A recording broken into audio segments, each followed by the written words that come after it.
Kiki le bandit et les bleus atteignent les demi-finales de cette Coupe du Monde. Cristiano Ronaldo et le Portugal out en huitième de finale. L'Argentine et Lionel Messi opèrent une remontada et accèdent au quart de finale de cette Coupe du Monde aussi. On discute de tout ça dans cet épisode du programme. Vous connaissez déjà le rituel, la famille. On s'abonne, on partage, on like, on laisse des commentaires. On entame tout de suite avec la victoire des Bleus, la France face au Maroc, 2-0. Première mi-temps assez dominée par les Français qui vont obtenir un penalty sur une action explosive de Kylian Mbappé qui retrouve sa forme olympique, sa forme athlétique de ses plus jeunes années et qui déborde dans la surface de réparation, se fait accrocher, malheureusement manque son penalty, un penalty très mal tiré par le goleador madrilène qui probablement a été impacté par les 3 minutes 15 de pause qu'il y a eu entre l'assistance vidéo qui vérifiait le penalty et le temps de penalty, mais cela n'excuse pas le fait que ce penalty a été très mal tiré par Kylian. Il est meilleur que ça, il en a tiré des meilleurs que ça, et donc très bel arrêt de la part de Bono qui maintient le Portugal, le Maroc plutôt, pardon, dans cette rencontre.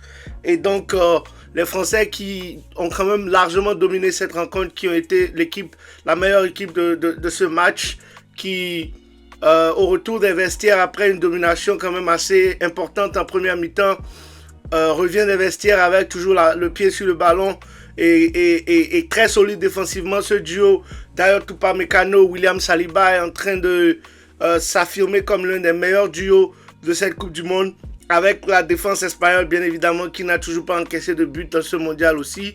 Et donc Kylian qui continue ses affres offensives au cours de cette deuxième mi-temps sur une passe en profondeur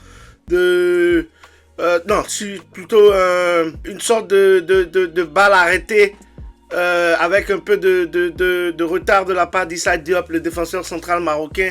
Kylian qui fait parler toute sa classe, toute sa technique et qui t'enroule un ballon angle opposé, qui te marque un très beau but pour ouvrir le score pour les Bleus.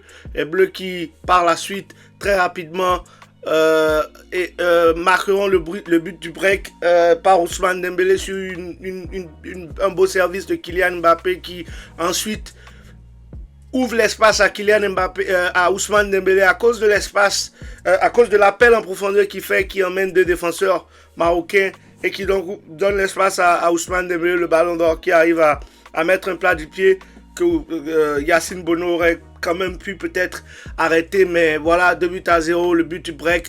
Les Français qui arrivent en demi-finale de ce mondial avec une inquiétude. Kylian Mbappé qui a dû sortir à 15-20 minutes de la fin du match avec un coup à la cheville. Ça n'a pas l'air d'être grand chose pour le moment, mais on suivra ça de très près. On espère que le goleador madrilène qui rejoint Lionel Messi avec 8 buts dans cette Coupe du Monde et 20 buts en 3 participations au mondial, record inégalable à mon avis, prestation époustouflante. Kylian Mbappé reste et demeure le patron de cette équipe de France, donc on espère qu'il sera à 100% pour cette demi-finale, probablement contre l'Espagne ou la Belgique, qui s'affronteront au cours du prochain quart de finale de cette Coupe du Monde. Espagne qui part forcément favori après avoir battu le Portugal de Cristiano Ronaldo 1-0 en huitième de finale. Et les Espagnols qui continuent une très belle performance défensive, qui n'ont toujours pas encaissé de but au cours de ce mondial. C'est quand même à saluer, c'est quand même à signaler. Et donc Kylian Mbappé qui, ma foi, s'annonce comme l'un des favoris du Ballon d'Or, particulièrement si il continue sur cette lancée en Coupe du Monde, s'il finit meilleur buteur de ce mondial et que par erreur la France obtenait cette Coupe du Monde. Je pense que ce Ballon d'Or a de très fortes chances de rejoindre l'armoire à trophée du goleador madrilène, et c'est tout le mal que je lui souhaite. Les prochains quarts de finale se joueront dans les jours à venir avec l'Espagne qui affrontera la Belgique, comme je le disais, les Diables Rouges de Belgique aujourd'hui, avec bien évidemment Lamine Yamal en tête de pont des Espagnols, et cette équipe belge qui a quand même eu le temps de reposer les cadres comme Jérémy Doku, Kevin De Bruyne, Romelu Lukaku qui est entré en cours de rencontre. au cours de leur match contre les États-Unis, ils se sont imposés assez facilement. Les USA qui n'ont pas le niveau, qui ont montré que leur niveau dans cette compétition s'arrêtait à ces huitièmes de finale.